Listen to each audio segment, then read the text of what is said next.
पाकिस्तान की मईशत को बड़े चैलेंजेस हैं। आज स्टेट बैंक ऑफ पाकिस्तान ने शरह सूद के अंदर इजाफा कर दिया, जिसके ऊपर बिज़नेस कम्युनिटी तिलमिला उठी और उन्होंने कहा कि इससे छोटे और दरमियाने दर्जे के जो बिज़नेस हैं वो तो बर्बाद हो जाएंगे, मैन्युफैक्चरिंग जो है वो बंद हो जाएगी। तो रद्द-ए-अमल बड़ा सख्त आया है। शकील अहमद जो हमारे सीनियर रिपोर्टर हैं, समा टीवी के, कवर करते हैं मईशत को, हमारे साथ मौजूद हैं। शकील, ये बताइएगा कि ये तवक्को थी कि शरह सूद बढ़ा दी जाएगी, क्योंकि बिज़नेस कम्युनिटी तो सोच रही थी कि आने वाले महीनों में शायद शरह सूद जो है वो नीचे हो और वो मज़ीद अच्छे आसान कर्जे ले पाएँ।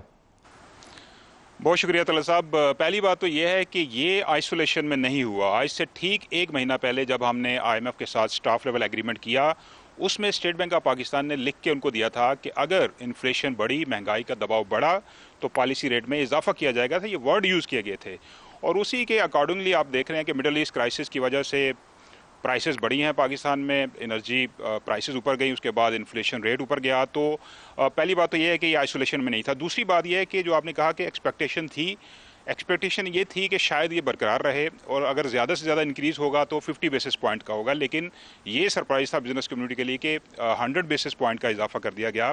अब होगा क्या? होगा ये कि इससे इन्फ्लेशन बढ़ेगा और साथ साथ कास्ट ऑफ डूइंग बिजनेस बढ़ेगी, लोगों का कारोबारी लागत बढ़ जाएगी और उससे होगा कि जो लोग प्लान कर रहे थे कि एक्सपेंशन करेंगे, पॉलिसी रेट नीचे आएगा, कारोबार को वसअत देंगे, लोगों को जॉब्स मिलेंगी, रोज़गार मिलेगा, वो सिनेरियो नहीं रहा। तो चूंकि स्टेट बैंक ने खुद कह दिया है कि आने वाले महीनों में जो इन्फ्लेशन है वो चूंकि एक्सपेक्टेशंस हैं डबल डिजिट में रहेगा, तो इसलिए पॉलिसी रेट जो है उसमें इंक्रीज़ कर दिया गया है। लेकिन बिजनेस कम्युनिटी ने इसको रिजेक्ट किया। उन्होंने कहा कि ये बहुत ज़्यादा है, इससे कास्ट ऑफ डूइंग बिजनेस बढ़ेगी। लेकिन पाइड जो कि एक सरकारी इदारा है, उसने सजेस्ट किया था कि इसको मेंटेन रखा जाए, कम ना किया जाए लेकिन मेंटेन रखा जाए। लेकिन आपको पता है हम IMF प्रोग्राम में हैं, तो IMF के साथ जो शराइत हैं उसमें ये बुनियादी शराइत है कि टाइट मॉनेटरी पॉलिसी रखनी है और उसी को सामने रखते हुए स्टेट बैंक की जो मॉनेटरी पॉलिसी कमेटी है उसने ये डिसीजन लिया। आज ये फरमाइएगा कि हमने इस्लामाबाद टॉक्स पर तो बड़ी बात की और उसके फ़ायदे भी हमने गिनवाए, लेकिन ये जो तमाम बहरान है जो चल रहा है अभी, उसका असर भी हमें नज़र आता है। स्टेट बैंक की तरफ से जो रिपोर्ट जारी की गई उसमें क्या बातें की गई? देखिए, उसमें जो स्नैरियो है फ्यूचर का तलत साहब, वो तो यही बताया गया है कि हम इकोनॉमी में टर्म यूज़ करते हैं स्टैगफ्लेशन, मतलब आपकी ग्रोथ सुस्त होगी और आपकी इन्फ्लेशन बढ़ेगी। तो ज़ाहिर है इससे ओवरऑल इम्पैक्ट आएगा, बिजनेस कम्युनिटी पे इम्पैक्ट आएगा, कंज्यूमर्स के ऊपर आएगा, परचेजिंग पावर जो है वो कम होगी। आगे आने वाले जो महीने हैं, कम से कम 6 माह, उसमें आप देखें कि मिडल ईस्ट क्राइसिस जो है वो अभी सेटल होता नज़र नहीं आ रहा। ठीक है, 7 अप्रैल से अब तक 20 दिन का गैप आ गया है जंग के अंदर, ये एक बहुत बड़ा रिलीफ है, इससे चीज़ें कुछ बेहतर हुई हैं। लेकिन प्री वॉर जो सिचुएशन थी उस तक वापस जाते हुए आपको कई महीने लगेंगे, हो सकता है 1 साल लग जाए, क्योंकि स्टेट बैंक अपनी रिपोर्ट में आज खुद कह रहा है कि अगले 1 साल के अंदर जो प्राइसेस हैं या इन्फ्लेशन रेट है वो 5 to 7% जो ओरिजिनल टारगेट था उसके करीब आएगा। लेकिन 6 से 8 महीने तो नज़र नहीं आ रहा, क्योंकि ये डबल डिजिट में होगा और इसका इम्पैक्ट ओवरऑल होगा बिजनेस के ऊपर और ओवरऑल तमाम चीज़ों के ऊपर। और अहम बात यह है कि मिडल ईस्ट क्राइसिस भी अभी गैर यकीनी है, उसमें कोई चीज़ तय नहीं है हतमी तौर पे क्या होगा, गैर यकीनी की सूरत हाल है। अमेरिकन की स्टेटमेंट्स आ रही हैं, ईरानियंस की आ रही हैं, पाकिस्तान का रोल भी अभी चल रहा है बिहाइंड द सीन, लेकिन अभी तक श्योर किसी को नहीं है कि ये कितना अर्सा चलेगा। रिपोर्ट्स में ये क्लियरली कह चुका है कि इंटरनेशनल जो ग्रोथ रेट है वो 3.1% रहेगा। पाकिस्तान के जो टारगेट्स थे वो भी मीट होते नज़र नहीं आ रहे। तो सिचुएशन यही है, गैर यकीनी हालात के अंदर IMF ने, स्टेट बैंक ऑफ पाकिस्तान ने एक किस्म का प्रीएम्प्टिव किस्म का ये फैसला किया है कि आगे आने वाले जो अगर इन्फ्लेशन ज़्यादा होगी तो अभी से हम पॉलिसी रेट जो बढ़ा देते हैं ताकि डिमांड को कंटेन किया जाए और ताकि ज़्यादा आगे जाके इन्फ्लेशन ऊपर ना जाए। सुमेरा, बताइएगा कि जब डील होगी तो फिर दोबारा से वही कुछ होगा जो होगा? मैं इस वजह से कह रहा हूँ कि तमाम नहीं, अभी आपने इदरीस की बात सुनी कि जिन होटल्स के अंदर अमेरिकी सदर, जिसकी दुनिया के अंदर लेयर वाइज सबसे ज्यादा सिक्योरिटी होती है, उसके बावजूद होटल के बाकी जो है ना कॉरिडोर्स खुले हुए होते हैं। अब सारा शहर अपना दारुल खिलाफा बंद नहीं करते।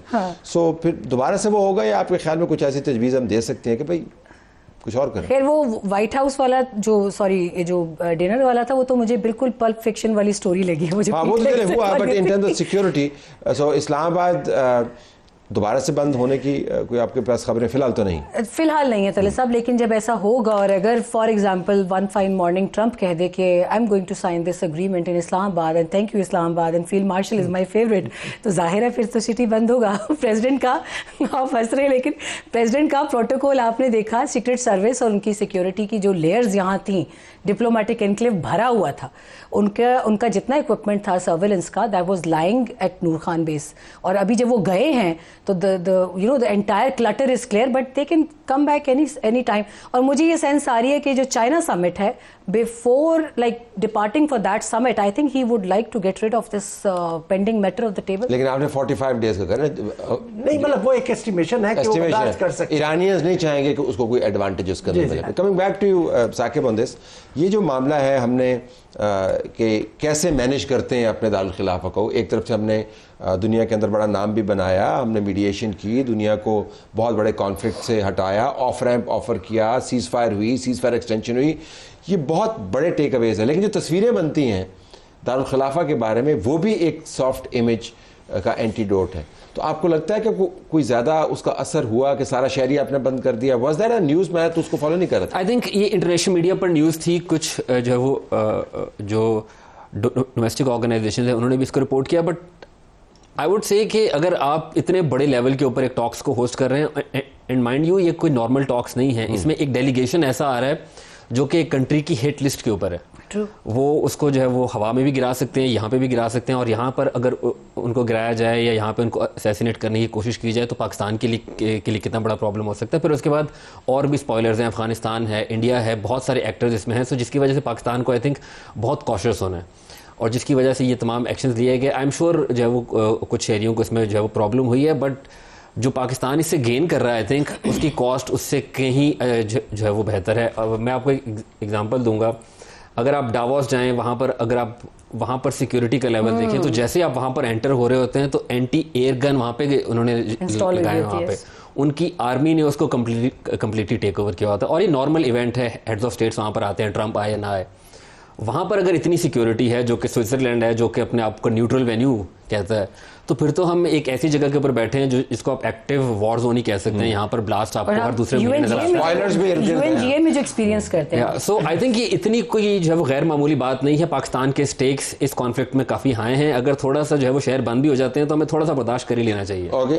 चलो कर लेंगे बर्दाश्त अगर दोबारा। अच्छा, लोगों ने कोऑपरेट तो बहुत किया वैसे, पीपल विल एक्चुअली। मैं रील्स देख रहा था जहाँ एंजॉय करना शुरू, मैं रील्स देख रहा था, लोग एंजॉय, मजबूरी का नाम शुक्रिया था। मैंने ऐसी रील्स देखी है कि लोग कह रहे हैं कि ये एक ऐसा रूट है जिसको हम बर्दाश्त कर लेंगे अगर इसे पाकिस्तान की वैल्यू इंटरनेशनल दुनिया के सामने बेहतर होती है। कुछ रील्स मैंने भी देखी हैं, उनका जिक्र मैं नहीं करना चाहता, लेकिन बाकी इसको वापस आपको लूज लिप्स कर सकता हूं। वापस ये सस्टेनेबल जो है, देखें ये इमेज, ये हाइप टॉक्स के इर्द गिर्द ये मामला जब तय भी हो जाएंगे तो उसके बाद पाकिस्तान का स्ट्रेटेजिक एनवायरनमेंट हकीकत में कितना तब्दील हुआ है। क्योंकि मैं आज भी खबरें देख रहा था, दोबारा से बाजोड़ के अंदर हमले हैं, हिंदुस्तान की तरफ से बयानात हैं, तो हमारे चैलेंजेस बड़े ग्रिम किस्म के हैं।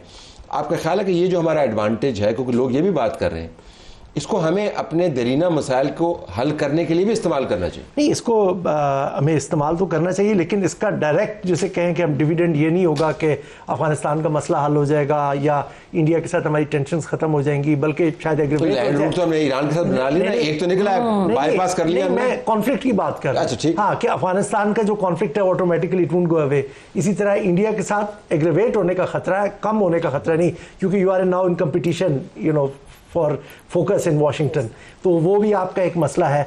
तो ये मसले जाएंगे नहीं, लेकिन जो चीज़ अभी इन्होंने साकिब साहब ने कही वो एक एक्सक्यूज़ ज़रूर है, एक रीज़न है, रैशनल है उसका कि जी आप इस तरह से कर दें, लेकिन we also had an opportunity के act as a normal country. वहाँ से उनको वहाँ से उठाएं हेलीकॉप्टर में, जहाँ पे आपने सिक्योर किसी कंपाउंड में जहाँ भी करना है उसकी सिक्योरिटी। नॉर्मल कंट्रीज ऐसे ऑपरेट करती हैं जब बड़े लेवल के डेलीगेशन आते हैं, वो है। लेकिन हमारे पास हमारी जो थी ना कि उसकी एक अपॉर्चुनिटी थी to act that we are acting as a normal country. I think we miss that. वो फिर एक बड़ा, मैं आपको एक और एग्जांपल देता हूं। मैं disagree with, sorry Saqib, I would disagree with Waqir भाई, बिकॉज द थिंग इज कि जब भी यूएस प्रेसिडेंट जहाँ पे अमेरिका इन्वॉल्व हो जाता है वहाँ पर प्रोटोकॉल उनके अपने ममालिक के लिए अलग होते हैं और दूसरे ममालिक के लिए अलग होते हैं। President Trump Greenland, vice president Greenland गए, प्रेसिडेंट ट्रंप कहीं ट्रैवल कर रहे हों, आप उस जगह की सिक्योरिटी, वो पूरा होटल खाली करा लिया जाता है, रोड बंद कर दिए जाते हैं। यूएनजीए के हालात अलग हैं यार, हमने भी समिट्स कवर किए हैं, मतलब नेटो के समिट्स में कवर करता रहा हूँ, जब वॉर ऑन टेरर थी रेगुलरली सारे करता था, और ओबामा जाता था, नेशनल सिक्योरिटी समिट्स मैंने कवर किए। मैं आपको एक और एग्जांपल देता हूँ। अभी जब प्राइम मिनिस्टर शहबाज शरीफ वाशिंगटन गए थे, तो उनका एयरपोर्ट से लेकर उनके होटल तक कंप्लीट कॉर्डन ऑफ किया था। उनका जो कैवलकेड था उसमें तकरीबन 15 के करीब सिक्योरिटी की गाड़ियां, अमेरिकी सिक्योरिटी गाड़ियां थी, इसको कंप्लीट कॉर्डन ऑफ किया। और ये एक ऐसा मुल्क है जहां पर सिक्योरिटी का इशू नहीं है। हमारा मुल्क ऐसा है जहां पर बहुत ज्यादा सिक्योरिटी का इशू है, और वहां पर आपको कॉशियस होना पड़ता है। बन सकता है, बनाया जा सकता है। इसलिए कोयटा होटल सारे बेचारे। Final word from you. आप फॉरेन मीडिया से भी आपकी बड़ी बातचीत होती रही कन्वेंशन सेंटर में, तो कोई क्या what was their image, if you could sum it up Pakistan के बारे में? बहुत लोग आए, बहुत अरसे के बाद आए इतने फॉरेन मीडिया। कुछ तो आपके बहुत पुराने कॉलीग्स थे। मेरी निक रॉबर्टसन से काफ़ी डिटेल में बात हुई। He was stunned actually, he was shocked. I think Saqib की टीम से भी उनकी काफ़ी डिटेल में बात हुई। इस वजह से शॉक थी। He was positively shocked. I should cover it up again. He was positively shocked. जैसे एक अच्छा भी लगा देखकर कि मुल्क के हवाले से वो बंदा जो कॉन्फ्लिक्ट ही कवर करता रहा यहाँ पे, उसको ये लेबलिंग, ये रीब्रांडिंग देखकर अच्छा लगा। फिर the entire foreign media cloud in JCC, they were saying that I mean starting from the food to the highest security level, the shuttle service between the hotel and the JCC, I think everyone was okay with that. 5 seconds और just Pakistani journalist के अलावा, but सिर्फ agreement miss किया उन्होंने, कहा signing हो जाए। Just to add, जो फैसिलिटीज थी मेरे ख्याल से नेगोशिएशन जब आप कवर करते हैं वहाँ पर it's not a sporting event, वहाँ पर इसी तरह होता है। और हाइप की जो आपने बात की, पाकिस्तान से ज़्यादा हाइप मेरे ख्याल से अमेरिकी सदर ने इसकी खुद बनाई कि कभी वो अपने रिपोर्टर को कहते हैं कि आप रुक जाएं, फिर कहते हैं JD वैंस आ रहे हैं, फिर कहते हैं डील होने वाली है। कैटलिन जो है वो तो अब सुपरस्टार बन गई है। I have to leave it there. ये बड़ा एक दिलचस्प एपिसोड है, लेकिन मुझे लगता है कि इसकी आखिरी किस्त अभी हमने नहीं देखी।